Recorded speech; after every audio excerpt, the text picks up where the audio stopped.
it is June. We're almost halfway through the year, but that almost sounds like swear words when you realise just how quickly this year is flying by.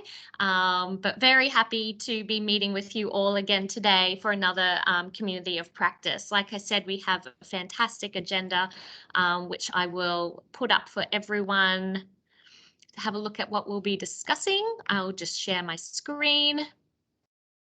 There we go. So like I said, here we are in June, and this is one of my favourite photos taken over the last 2 months. This is from a resource accessibility workshop that Get Ready Queensland ran back in May, and that we'll be discussing some of the outcomes from that workshop today as part of the broader theme of today's session, which really is looking at making sure that our preparedness messaging is as inclusive and as accessible as possible. So before we get started, as always, I think it's so important that we do acknowledge the land on which we are all joining in from today. We live in a very diverse, large, beautiful state, and there's many traditional owners that we're grateful to have their knowledge from, particularly when it comes to natural disasters. So I'd really like to just pay my respects to traditional owners, past, present, and emerging, and of course extend that respect to any First Nations people who are joining us from across Queensland today. Now, this is the agenda. So what we'll be touching on as part of today's session, like I said, we had a fantastic workshop in May, and I'd love to just share some really high level results. And then in the coming months, you'll see the actual outputs from that workshop, which is really exciting. We'll be having a chat about inclusive communications and what that looks like in action. And we have some fantastic guest speakers lined up today, including Jonathan from Guide Dogs Queensland. He's got a really exciting opportunity for local governments across the state. He's already been working with Vicky and the team there at Moreton Bay Regional Council. So Vicky, Sky and Chris will have a chat about how it's actually going for them so that you can feel inspired. We also will hear from Faye Gibson here in Brisbane about some of the important work that she has been doing as well. And then after that, we'll hear from Travis and Jade from Suncorp. They have a very cool campaign underway, and I thought this was a great opportunity for them to share what they've been working on with our coordinators across the state as well. And then we will open up for discussion. I'd love to hear what you've been up to and any questions you have regarding Get Ready Queensland as well at the end of the session. So without further ado, I would like to just let you know about the workshop that we hosted in May. I'd been pretty excited to run this session to look at the existing Get Ready Queensland resources, specifically the 3 Steps to Get Ready booklet, the emergency checklist, and some conversation cards, other items that are downloadable from our website. Because whilst previous Get Ready teams have done a fantastic job pulling them together, they did have some quite complex language in them and were quite detailed documents which wouldn't necessarily apply for everyone in Queensland, particularly people who come from diverse backgrounds or have particular needs when it comes to staying safe during bad weather.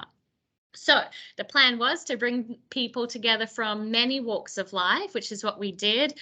We were very lucky to have the likes of QDN involved, so Queenslanders with Disability Network.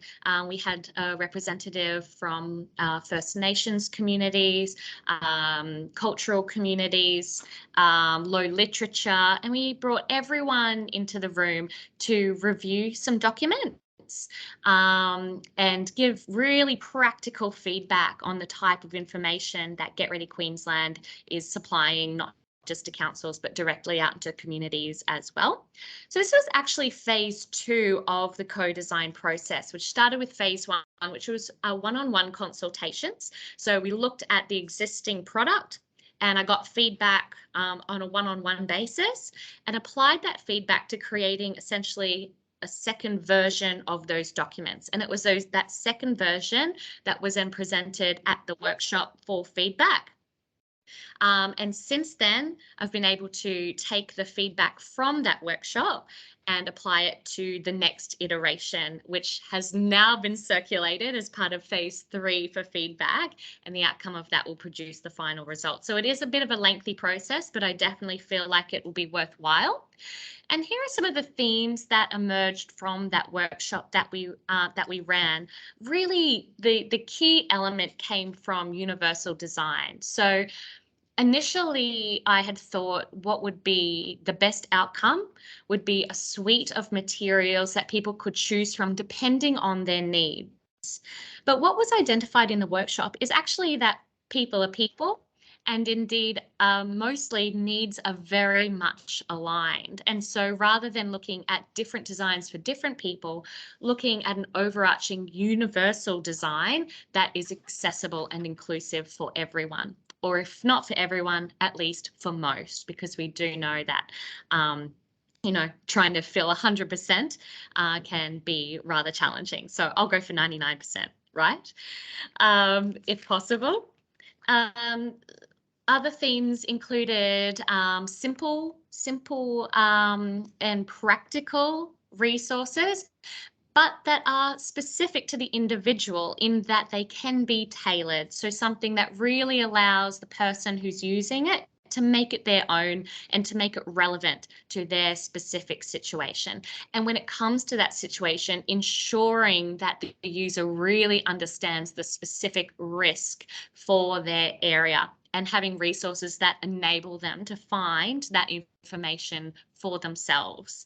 So that's the aim of the game when it comes to a final product, as well as the structure. So something that also came from the workshop was looking at what people can do before a weather event, during and after, and really having it laid out in that linear fashion that people can pick up an item and very quickly find the important information depending on what phase of an event they might be in, whether that's preparation, response, or recovery.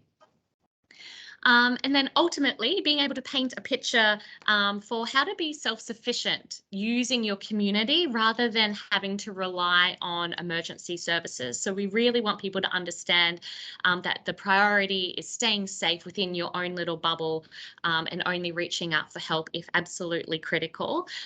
So being able to identify your specific community supports and where you can go within your environment to get the support that you do need. So I thought there were some really fun themes that emerged. Now, something that I really want councils to understand as part of this process is that I'm really hoping to make the final product tailorable for your local area. So providing something that's essentially templated that councils can use. They can add their own text if there's some really important local information that you think should go on these, being able to do those quickly and easily without having to return to the original design process. And that there's space for co-branding as well, so that if these are being used within your community, that there is that community connection from a brand perspective as well. So what you can see there on the screen is actually an old design. That's not what the new one is going to look like. But down the bottom, you can see that there's a Moreton Bay logo there because Vicky's been helping me out and giving some great feedback. So that's just an example to show that that co-branding element will be possible when these new resources have come to fruition. Now, I've just been hearing a lot of beeping that there's some people in the lobby, so I'm just checking in with Leah just to make sure everything's okay on her end and that everyone's able to get access to the chat today. Yeah. I think so. I've been busy taking notes, Kate, Yeah, so let me just... I'll add a couple of people in if that's all right. Great, thank you. fantastic. No, that's awesome. As long as people are getting in, that is fabulous. Thank you so much. Do appreciate it. So before I go on with the agenda today, I just wanted to check if there's any immediate questions around that workshop or that 3-phase co-design process that I've been undertaking, or any comments.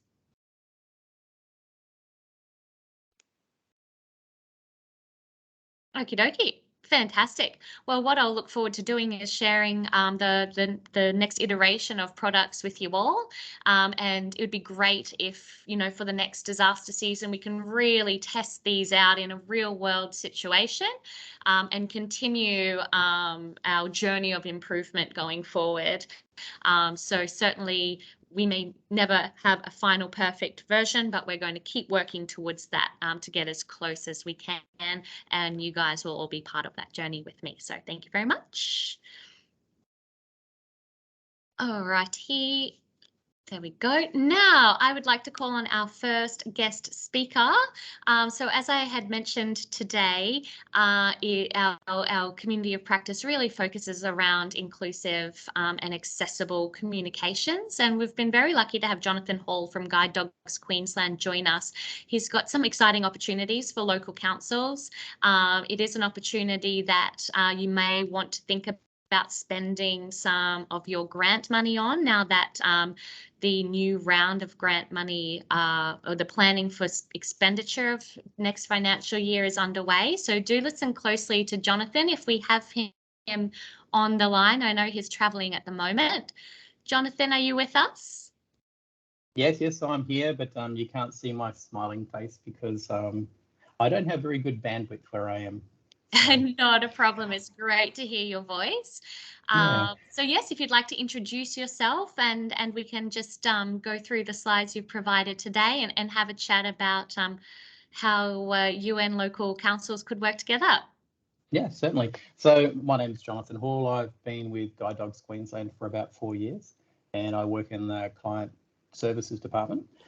Look, about 2 years ago, Guide Dogs was tasked to build workshops and deliver them across the state to clients with low vision about how they can access information during an emergency or disaster and how they can be prepared. So as part of that process, we hooked up with QFIS and we looked at lots of regional councils' websites, we looked at the state government websites, and at that time, none were accessible to people with low vision. So that added a new challenge to what we were doing.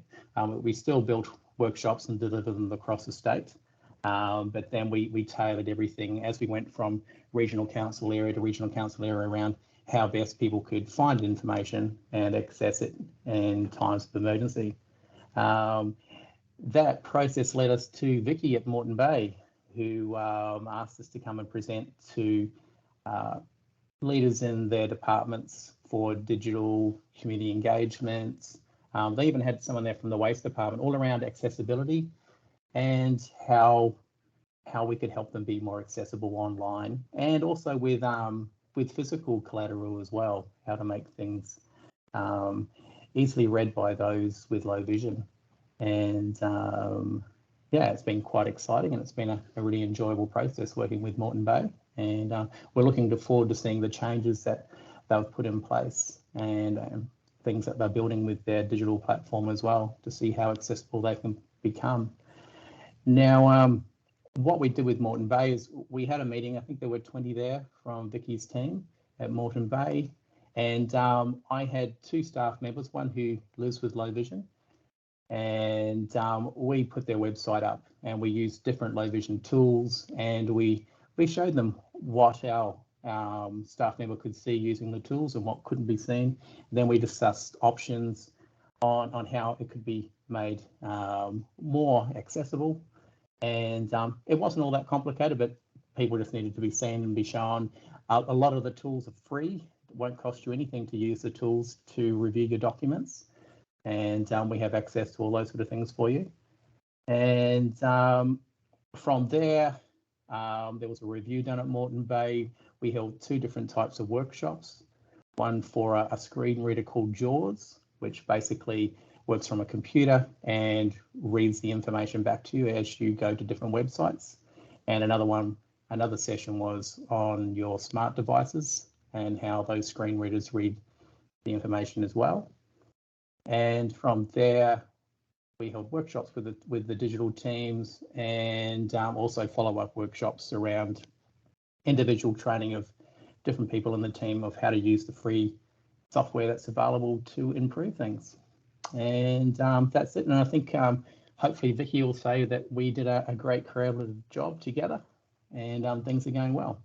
And what I'm here to say today is we're open to work with any council across the state. We are a not-for-profit though, so if you wish to be involved, there's a nominal amount which we'll be requesting, but it varies from council to council. If you only want a couple of hours, it won't cost you very much. If you want a lot of our time, it might be a little bit more expensive, but that's for once we start discussing things, let's say. And that's it. That's really fantastic, Jonathan. Thank you so much for sharing. So I've got the slide up at the moment that just kind of steps everyone through the process. But what I will do is I'll hand over to Vicky, who can talk about her experience specifically from a council perspective. I also do have Jonathan's contact details, but what I'll do is we will share that with everyone in the meeting notes today. And make sure that we can reach you, Jonathan. Thank you so much for joining our session. No problem. Thank you. Okay, Vicky, we would love to hear from you and how this audit and workshops went with you there at Moreton Bay. Right, thanks for that. Hi everyone, Vicky Godfrey, and I'm just going to touch base in regard to, if you want to just go to the next slide, Kate, I'm just going to be touching base in regard to a couple of things we've done around accessible and inclusive communications. As Jonathan's already mentioned, we had a Q&A session, and I'm going to get Sky. I don't know if Chris is with us, but I'll get Sky Mylan, who's the content manager coordinator who has been involved in all the training and the Q&A, to provide her learnings and reflections. And she'll also touch base in regard to Chris's feedback if he's not available. But first we did a Q&A conversation, which was great. We had all these different departments from council involved in that initial Q&A. And then from there we had the majority of, there's Sky now. And then from there we had the majority of people come along to the next session. So that Q&A basically gave people an insight in regard to what we didn't know or realise, because Zoe, who is vision impaired, actually was stepping staff through it, and we were all listening to the screen reader talking, and it was quite interesting. Unless you are a person that's used a screen reader, you really have no idea. So it was really good to observe that, and of course then the training and then the mobile app. But I think I'll get Sky to chat now, because it's better that you hear it from the people that actually will use it. So Sky, are you there? I am. Can you hear me? Yeah, thank you. Perfect. So I suppose I can give some insight on what it was like from the website management point of view, working with guide dogs. So originally, a little bit of an overview, I suppose, is the content management team works very closely with digital architecture to meet all of the user experience requirements. So both teams were actually of the opinion that we were meeting all of the requirements that we needed to. We thought it was accessible, and it actually was accessible. But what was really brought to our attention when we went through everything with Zoe, that the way that everything was structured was actually not usable. So I suppose that's the biggest standout, and I really can't push that message enough, is that just because, you know, we're told these programs that we use are accessible doesn't necessarily mean that it's usable. So what we're taking away from that is we really need to go away and we need to be looking at the structure of the website, and we need to build the structure of the website to support that content journey. So for example, you know, the way that we're using headings, where those headings are placed, how the images are placed.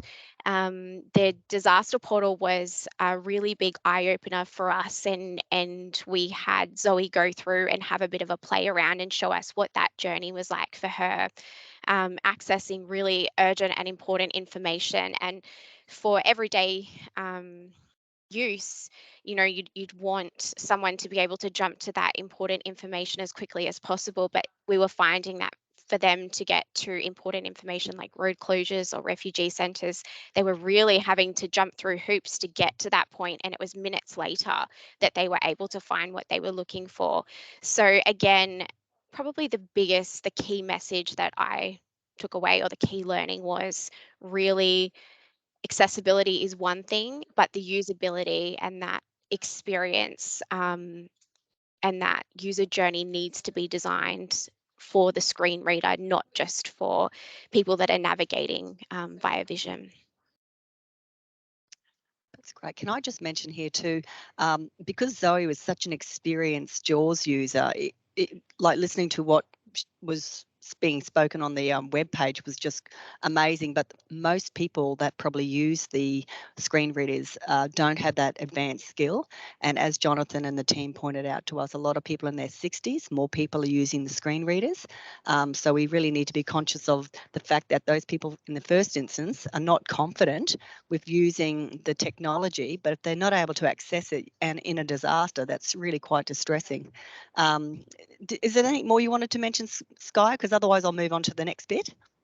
Yeah, I think really it just comes down to the usability and reassessing that customer journey. So for anyone who gets the opportunity, I think you really have to turn that screen black, which is what we did, turn on JAWS and navigate that content using the screen reader only. And it's a very eye-opening experience. It's a very eye-opening experience. Yeah. And No would you pun intended. suggest that, yeah, would you suggest that staff, other councils go through a bit of this training just to really get that sense of, because it was a fair bit of work we had to go through to get that sense of things?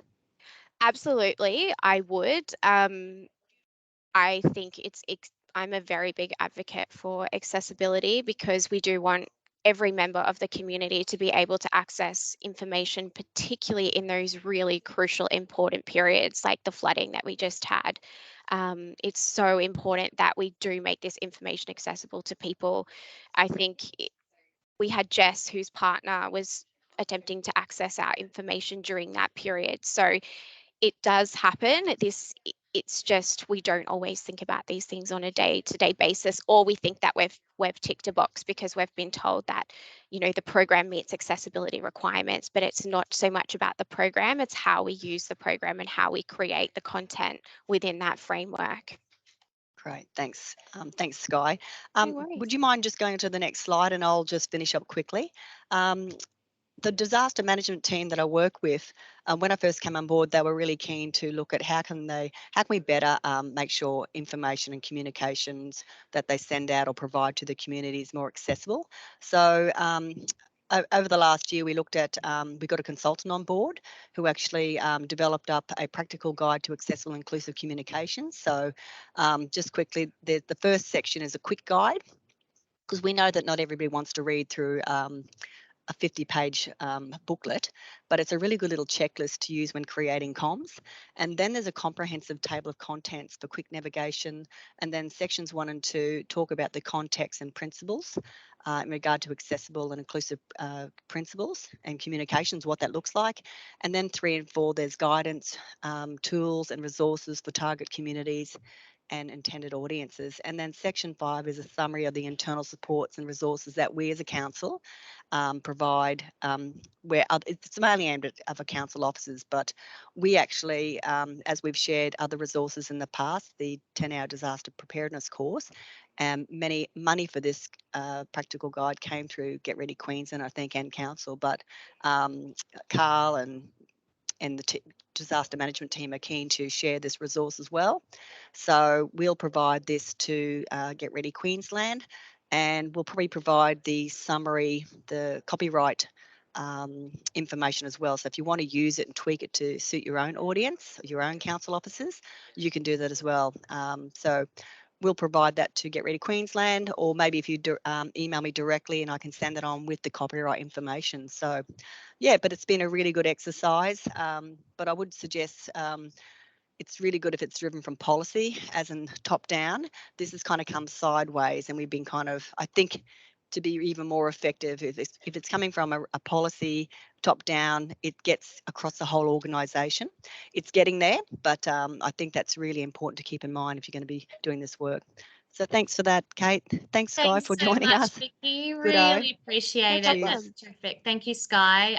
Yeah, I took part in the session with Jonathan, and I highly recommend either using guide dogs or another organisation like Vision Australia that can help you with your comms, and particularly in that digital space as well. And I also use this practical guide. So thank you, Vicky, for being so free and easy and sharing that with the rest of the state. And just a real quick shout out to Guide Dogs Queens. They did a fantastic job. I'd highly recommend them. Thanks, Jonathan. Cheers. Thanks, Vicky. Okie dokie. So next up we have Faye. So Faye's going to share her screen. So I'll stop sharing now.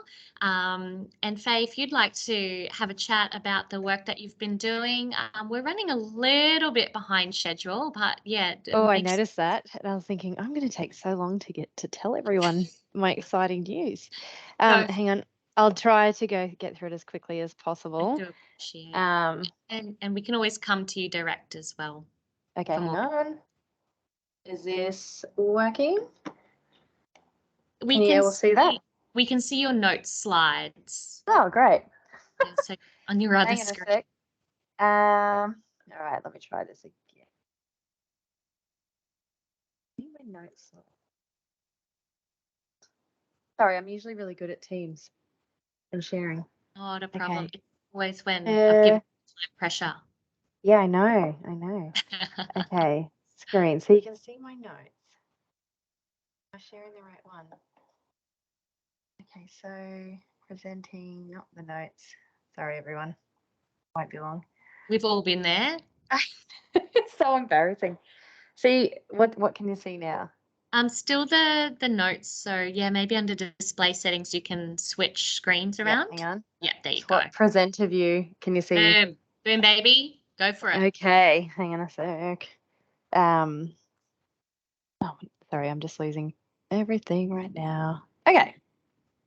All right, so when was our last catch up, Kate? I think, was it 2 months ago or 3 months ago? 2 months ago. Just so you know, you're now presenting your slides. We're back to Oh gosh. just, yep, there you go. Okay. Oh my gosh, that's so funny. And then back. How's that? So that's just your PowerPoint, not your slides. Yeah.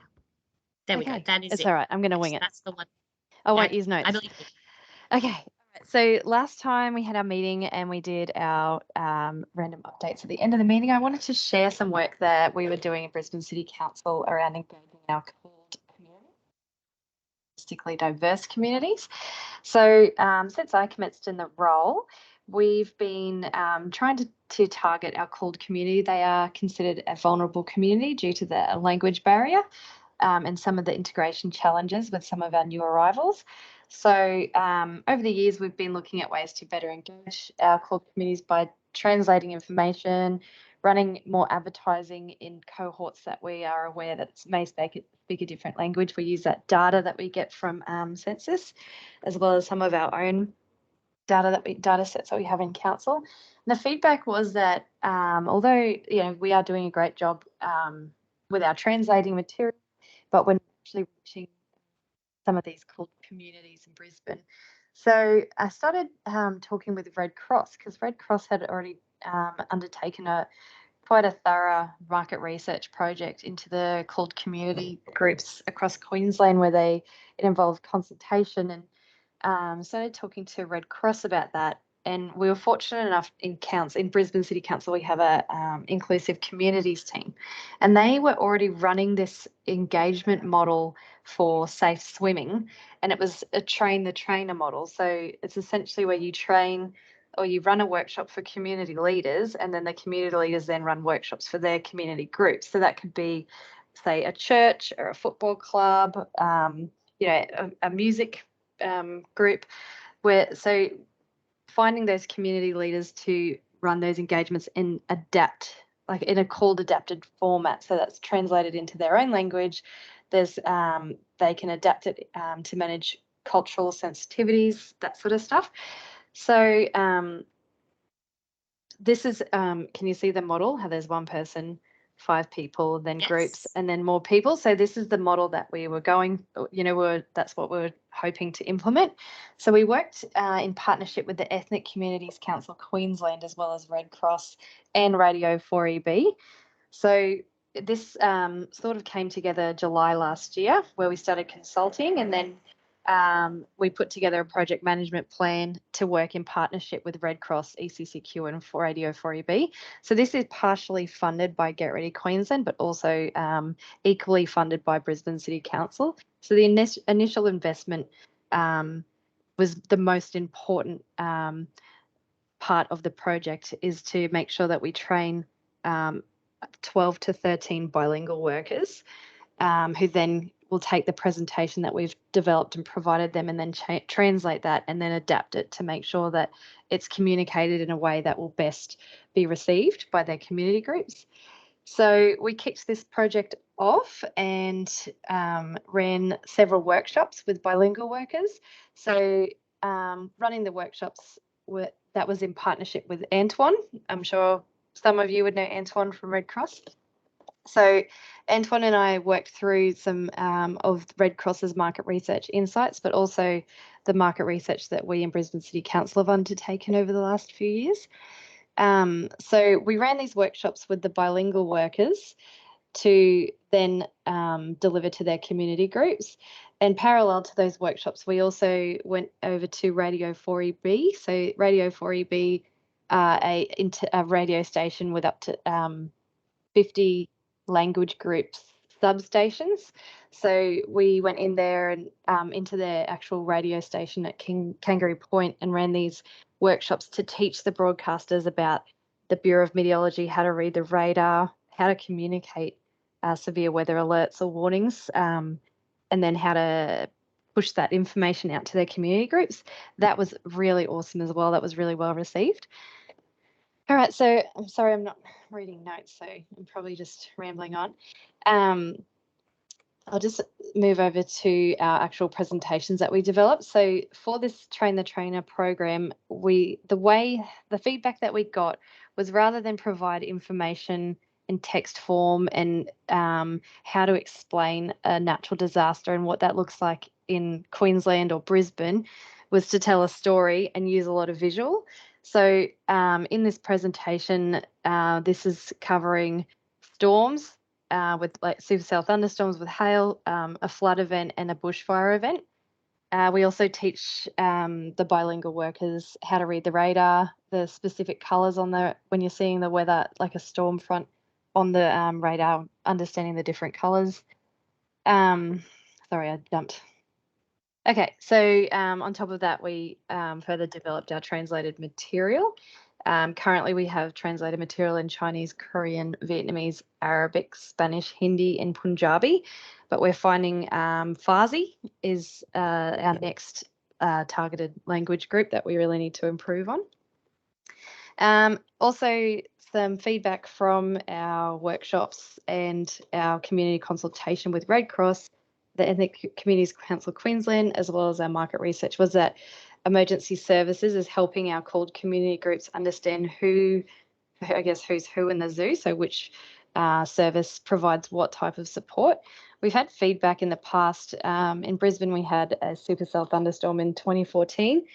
There was a project, or I guess a response activity undertaken by the SES, where they were not door knocking in the south suburbs of Brisbane, so that's Yeronga, Maruka areas.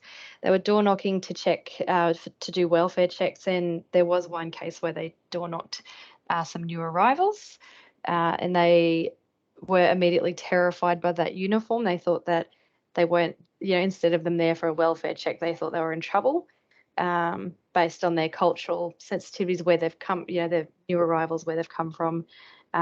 It was actually a trigger, and that's not what we want. We want to make sure our communities understand that emergency services are here to help, and how you can utilise the services. And I just wanted to share, I'll just wrap it up because I know we're over time. So these are the program is actually finalised now, and we've just received almost the final version of the final report on the outcomes of this program. So 220 community group leaders were engaged. It was a very popular program. Once people started finding out about this program, the requests were flooding through to Ethnic Communities Council Queensland. This included people from Sydney. So it was received really well. The people that did attend, a lot of them said they didn't know who SES, verbatim comments, they didn't know who the SES volunteers were. They weren't fully aware about insurance policies. They also didn't anticipate the scenarios. So within the scenarios, it shows you what to do before, during, and after a disaster event, and that covers floods, supercell thunderstorms, and fires. So all of that information, their feedback was so well received. They were so excited to know. They've asked if they can expand on language groups as well. So we covered Chinese, Vietnamese, Sudanese, South Sudanese, Bhutanese, Korean, Persian, Afghan, Arabic, and there's just so many other languages that I could list out, but I can send them to anyone if anyone's interested. But yeah, so this is a project that we're really proud of, because it's a lot more meaningful than just translating or making things accessible. We're actually getting in these communities, in with the community group leaders, and they're spreading the word. And hopefully in times of disaster, these people will remember.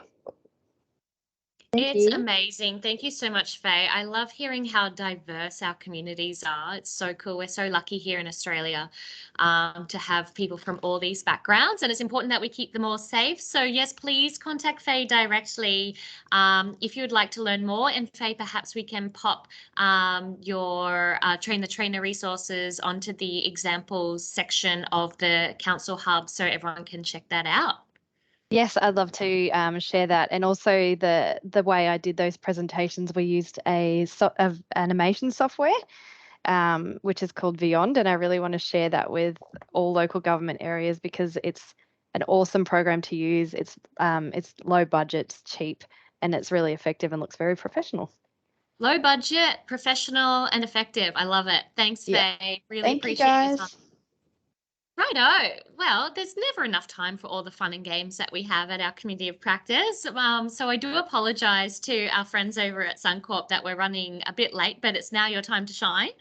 So Travis, I see Jade's with us. I would love for you guys to share your slides and to tell us about the amazing work you've been doing. I love this campaign. It's called Resilience Road. Please do tell us what you've been up to. G'day, Kate. I'm going to share and hopefully it works. It's always the moment. First of all, thank you, Kate. Can you hear me, everyone? I can hear you loud and clear, Travis. Jade, you're a little bit Perfect. fuzzy, but other than that, you're coming through and we can see your prezzo. Okay, great. No notes? No notes. Great. First of all, to everyone, thank you for having us. Always a privilege and humbling experience to be able to talk to you guys, and always here for any questions post the presentation. For those that may have not been on, but it feels like yesterday, we were presenting One House to you all, which was this time last year. And for those that haven't met us, I'm Travis Hughes, Marketing Manager for Suncorp Insurance, and Jade Thomas is in the team. She heads up all our campaigns. So it's just us two, but we do have an extended team who have brought all this together for us. Kate, I'm not sure if you want Q&A at the end, but we'll try and whiz through this within 10 minutes and then, go to the audience for any questions along the way. Now, despite the front slide, a girl with ice cream, we're not selling ice creams, but she's essentially a representation of our brand purpose of protecting what matters and building futures. In this circumstance, we've got a young girl standing in a typical Queensland street, eating her ice cream. And essentially what we're trying to do and demonstrate here is, I guess, a brand act, if you like, of our purpose and our continuation on our resilience platform and positioning into market. Now, there's lots of insights that sort of have led us into resilience. It's nothing new to us. We have been advocating resilience for over 10 years, but it's not until more recently that we've really been explicit through our marketing channels. And some of the reasons which you guys are very much across is to do with the frequency and severity of all the natural disasters that happen in Queensland. We've had more than 80 just in the last decade alone. You don't have to cast your mind back that far in terms of the devastating floods which have already hit over $4.2 billion worth of damage. And yet, you know, the she'll be right mentality remains, probably changing in the last couple of years since we've been a bit more explicit, and off the back of more recent events, I think it's become a lot more apparent and known to us that we need to do more than just repair and come in when after events have happened and clean up, and do more around mitigation and prevention. So the opportunity for us at Suncorp, you know, we've been in market with One House for the last 12 months, been explicit in our positioning, and it was really, you know, dipping the toe in the water in terms of whether the audience was ready for an insurer or financial services to talk about prevention rather than what we do around fixing homes post-event. But for us, we're trying to demonstrate that resilience can be the most valuable thing an insurer can offer, rather than, you know, what typical insurers will talk about in terms of switch and save and all that kind of stuff. And what we did discover was that the audience is ready for this discussion, ready to lean into resilience, and we saw an increase in our quotes and our business rise 25% just in the last 12 months, which is significant. We usually look or hope for, you know, single-digit uplifts in any campaign, but what we saw, similar to what we're seeing in, you know, the political landscape with the greenwashing in Brisbane, is an appetite for the audience to really lean in and sort of look to some leaders like Suncorp brand that are leading in this space around resilience. So getting on to Resilience Road, hopefully you guys are familiar with what we did with One House. That was, you know, one of our most ambitious resilience projects. It's become award-winning, lots of awards being globally shortlisted for, and essentially it's, you know, a prototype to help homes become better equipped to extreme weather. In summation, if you weren't there last year, the project was about pulling resilient ideas from industry experts like the CSIRO and our friends up in Townsville, from Jones Cook University, into one architectural design, which we scientifically tested against bushfires, floods and cyclones. And what we're trying to do is scale, I guess, the idea of One House into something that was attainable and practical for everyday Queenslanders to apply to their own home. So essentially that's why we came up with the idea of Resilience Road. It's essentially an initiative to strengthen the homes, existing homes on a real street in one of Queensland's more disaster-prone areas called Rockhampton. Now, this isn't a new thing. It's part of our journey over the past 100 years to help Queenslanders' way of life. And the reason why we landed on Rockhampton, if you're not from that particular council, you're probably saying, why not us? We're exposed as well. We wanted to pick an area which sort of demonstrated all the different perils that we tested against with One House. So an area that was exposed and vulnerable to cyclones, floods and bushfires. And Rocky sort of demonstrated that. They had bushfires recently in 1819. Just a year and a half ago, we had the hailstorm catastrophe. We're still rebuilding some of those homes of the roofs of those homes today. They experienced Cyclone Marcia in 2015 and recently the floods from 11 and 17. So it was an ideal spot to demonstrate, I guess, the learnings for one house and build and incorporate a lot of those resilient features into the homes in a typical street there. It also lies on the Tropic of Capricorn, which means that they're available for some of our product features, such as our cyclone resilience benefit. So we just had to sort of sit just that little bit above the Tropic of Capricorn there. But essentially, it could have been anywhere in Queensland, but we chose Rockhampton. So I'm going to hand over to Jade. She'll talk about, I guess, the communications or the marketing aspect. But essentially, what we did in Rocky was we identified a street. We actually door knocked. Identified 5 homes in a row, families that were happy to come on board and get some free renovations, if you like. And we incorporated some builders, our own building company that we use up in Queensland, as well as our own assessors, and pretty much a guidebook of what we learnt from one house. And we identified all the different resilient things we could do to these homes, and did that in February, and basically had cameras follow the team around. So I'll hand over to Jade to just talk about the marketing comms which are out in market.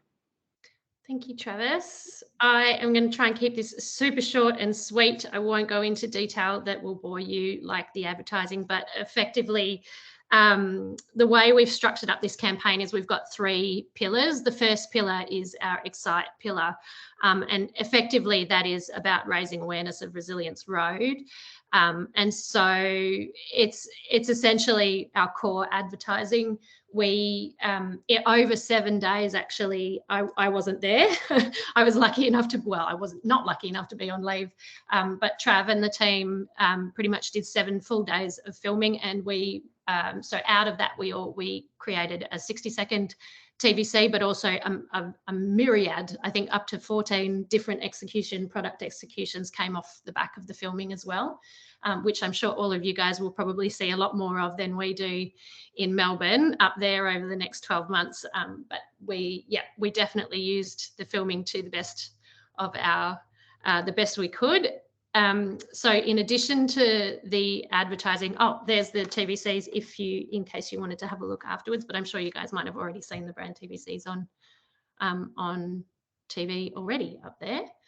So the second pillar is engage, and really engage is about taking the brand act, but making sure that we're building out emotional stories, but in a really compelling way, and providing practical solutions to resilience as well. And so this particular content for us for Resilience Road was exceptionally important, so that we were really demonstrating, what resilience is all about and telling that story effectively. So the way that we structured the content was we set up a piece of long form content, almost like a mini documentary. And then in addition to the mini documentary, we also had a series of, I guess, the family stories, which we ran across social media channels. And then we also had the Resilience Renos with JT and Renee from ABC Builders. So that is effectively the program, but I'll go through in a little bit more detail. The long form content that we created, the mini documentary, was really about taking the learnings that we got from One House. And I don't know if any of you guys on the call might remember, but One House, we did a 23-minute documentary. So what we found is we got some great views. Lots of people were interested, and our benchmarks for view through rates were through the roof. The views killed the benchmarks. But effectively what we saw is around the 7-minute mark, a lot of people would just get the picture, they understood it, and then they'd drop off. And so what we did for Resilience Road is make sure that our doco was less than 7 minutes. So hopefully we got some better completion rates. So this is almost like a mini doco that effectively tells the story. So what we did is we interviewed the families, their experience with natural disasters already in Rocky, and then obviously what we did to their homes. But we used the SES, so Andrew Wyatt from the SES, and then also the Mayor of Rockhampton to really tell the story about the problem as well, and all the way through to the solution, which we used Bernadette Norrie, our Suncorp insurance spokesperson, to talk through, you know, what our response to the solution is.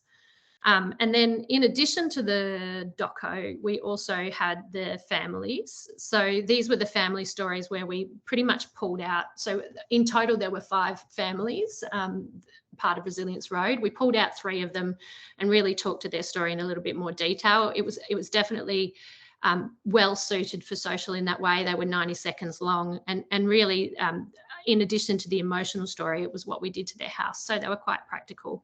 It also gave us a really great opportunity to talk to better target as well. So talk to the renovation affinity groups and also age demographic as well.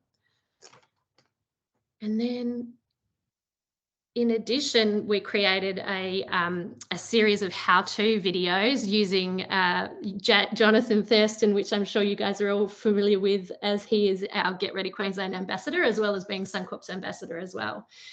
He has done some videos like this for us in the past, and so was super keen to be a part of it this time as well. The content is actually really great, and I suppose this part of what we did was really bringing home the practical solutions and making it a little bit more fun and compelling than we would normally do. So what are the little things that everyday householders can do? Do it yourself, I suppose, renos. And we split them based on event propensity. So there was cyclone, fire, storm, flood, and general. And we used our Cresta data, our insurance Cresta data, to identify the different regions and their event propensity, similar to what we did in a previous application called Storm Score. And then so we had, I think in total, it was just over 50 videos that were created. And I'll show you kind of how it worked. So that we could better target, more personalised targeting experience, I suppose. So those in Queensland, North and Far North Queensland would receive the cyclone video, and there's a little personal introduction, personalised kind of geo-targeted introduction. And then for fire, we obviously focused on Southwest and Southeast Queensland. For flood, we focused on the flood-prone regions and mainly along the coast as well.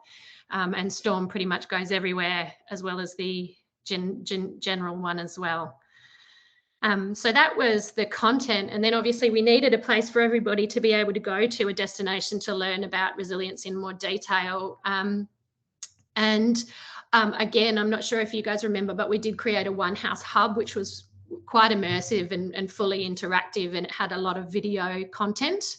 It was great for One House. It was what we needed to be able to really hone in on the house itself. But for this, we kind of felt we needed a little bit more of an editorial style website where we could just house a lot of the content and the articles that we have been collecting over some time now. So we put together the Resilience Hub, which is effectively a place that all of the articles and content lives, and it's actually a lot easier to manage than the interactive One House site. So this is something that we can keep updating over time. In addition to that, we have our equip pillar. This is really about selling insurance mostly, and trying to get people to convert to insurance. I'm not sure if you guys remember, but we have our Build It Back Better feature on our insurance products, on our home insurance now, which effectively, if somebody makes a large claim, we will give them resilience upgrades up to the value of, I think it's $15,000 to build back better. So we have some product advertising around that as well. Trav, is there anything I missed, or do you wanted to add to for Build It Back Better? No, I mean, Build It Back Better is obviously, you know, putting our money where our mouth is, really. So that's, you know, a central feature that sat behind One House. Obviously, we continue to advertise it, being one of the first in market to offer it Australia-wide, even though we concentrate on Queensland. But anyone in Australia can access Suncorp Home Insurance and get that feature as part of their home insurance. So, you know, it's one thing talking about resilience and doing these brand acts. It's another thing being able to deliver on a promise to, you know, building resilience to any home that we fix or rebuild, of which we're fixing up a lot of homes at the moment just off the back of the flood. So, you know, a lot of customers, our customers, are getting this feature as we speak, which goes above and beyond their sum insured. So, Kate, I think we'll finish up there because I'm conscious of your time frame. So, yeah, if you've got time for Q&A, great. But if not, that's okay. We've got the links in the pack and happy to share those to the group and for everyone to watch the little documentary in their own time as well. Yeah, great. So I have access to the pack, so I'll make sure to circulate that to everyone with our meeting notes today. And if there are any questions, they can come through me. But I do recommend everyone have a look at the campaign work. It's featuring real people. It's got great filmography, which I just love that one-shot approach. You've done a fantastic job getting practical tips, tip advice out into the communities. So thank you very, very, very much for your time. Not a problem, Kate. Thanks for having us. Thanks, everyone. Thank you.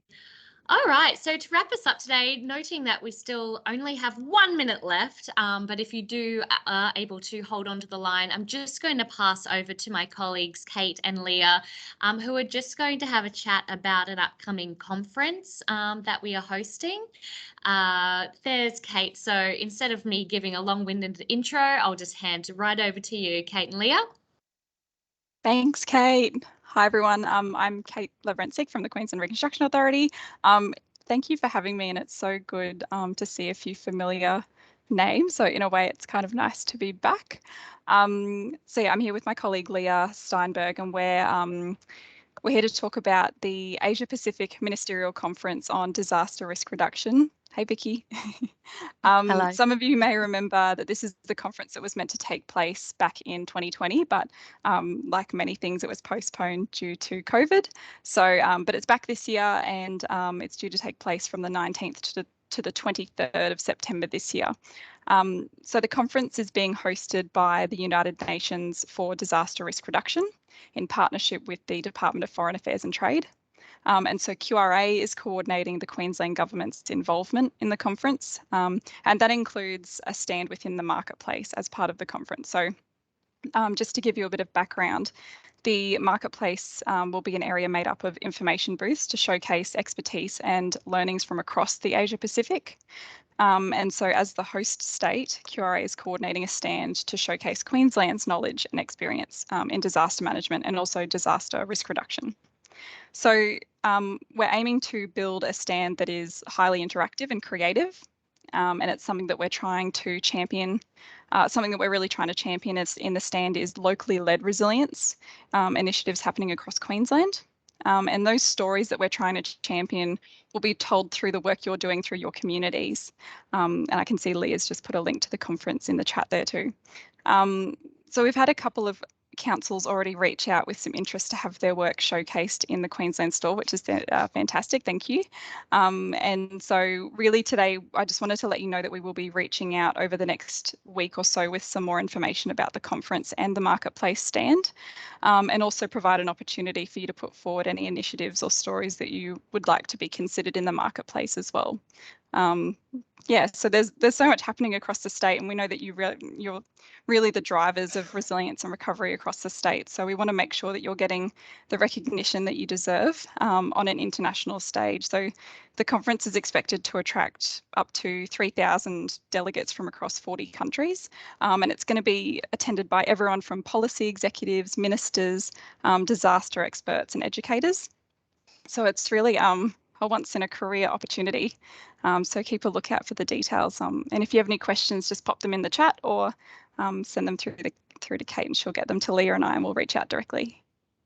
Yeah, Leah, absolutely. did you have anything? Oh, thanks, Kate.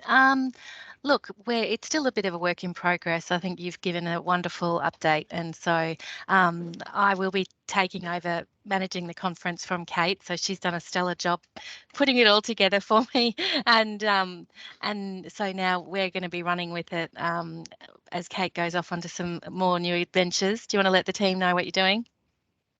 Yeah, so I'm actually leaving QRA for spreading my wings, as it were. I've been at QRA for almost 4.5 years. So yeah, I'm going to Arts Queensland, something completely different. So I'll be there. It's just 12 months. I'll be back for the 2023-24 disaster season. So see you then. Already looking forward to it. And just the last part of regarding that conference, by when should people be looking to contact you? I know the conference isn't till September, but if people do have initiatives that they would like to highlight at that marketplace, what's an average timeline that we should be working to? Great question. So what we'll aim to do is probably in the next couple of weeks, we'll have a little bit more clarity around what we're going to be exactly putting into our marketplace. At the moment, we're trying to everything into the Queensland government into our stand, and because it is a locally led sort of stories that we want, really, we'd love to be able to get a template out of some sort to all the councils to be able to recount stories and provide images of how you've been able to, be resilient and manage risk in your own communities. So look, it'll be a couple of weeks away, but we'll certainly get back in touch through this COP, this community. Fantastic. Thank you so much, Kate and Leah. Really appreciate it. And Kate, we will miss you greatly, not just here at QRA, but everyone across the state who's worked with you over the last 5 or whatever years that you've been working with QRA. So thank you for everything, and we'll see you in 12 months. Thank you. Thanks, everyone. Well, that brings to a Thank you. close our session for June. We will meet again in August, so please keep a lookout in your calendar. But in the meantime, you guys know where to find me if you have any questions, concerns, comments. Of course, the plan of activities for next financial year is due at the end of this month. So if you are having any troubles with the guidelines or the new format for the plan of activities this year, please give me a bell. I am more than happy to help out. But in the meantime, stay safe and healthy, keep having fun, and looking forward to talking to you all soon. Thank you so much for today. Thanks, Kate. Bye, everyone. See ya. Thank you. Bye. Thank you. Thanks, Kate, and good luck, the other Thanks. Kate. Thank you. Thanks, Thanks. everyone. Bye. See yous. Bye.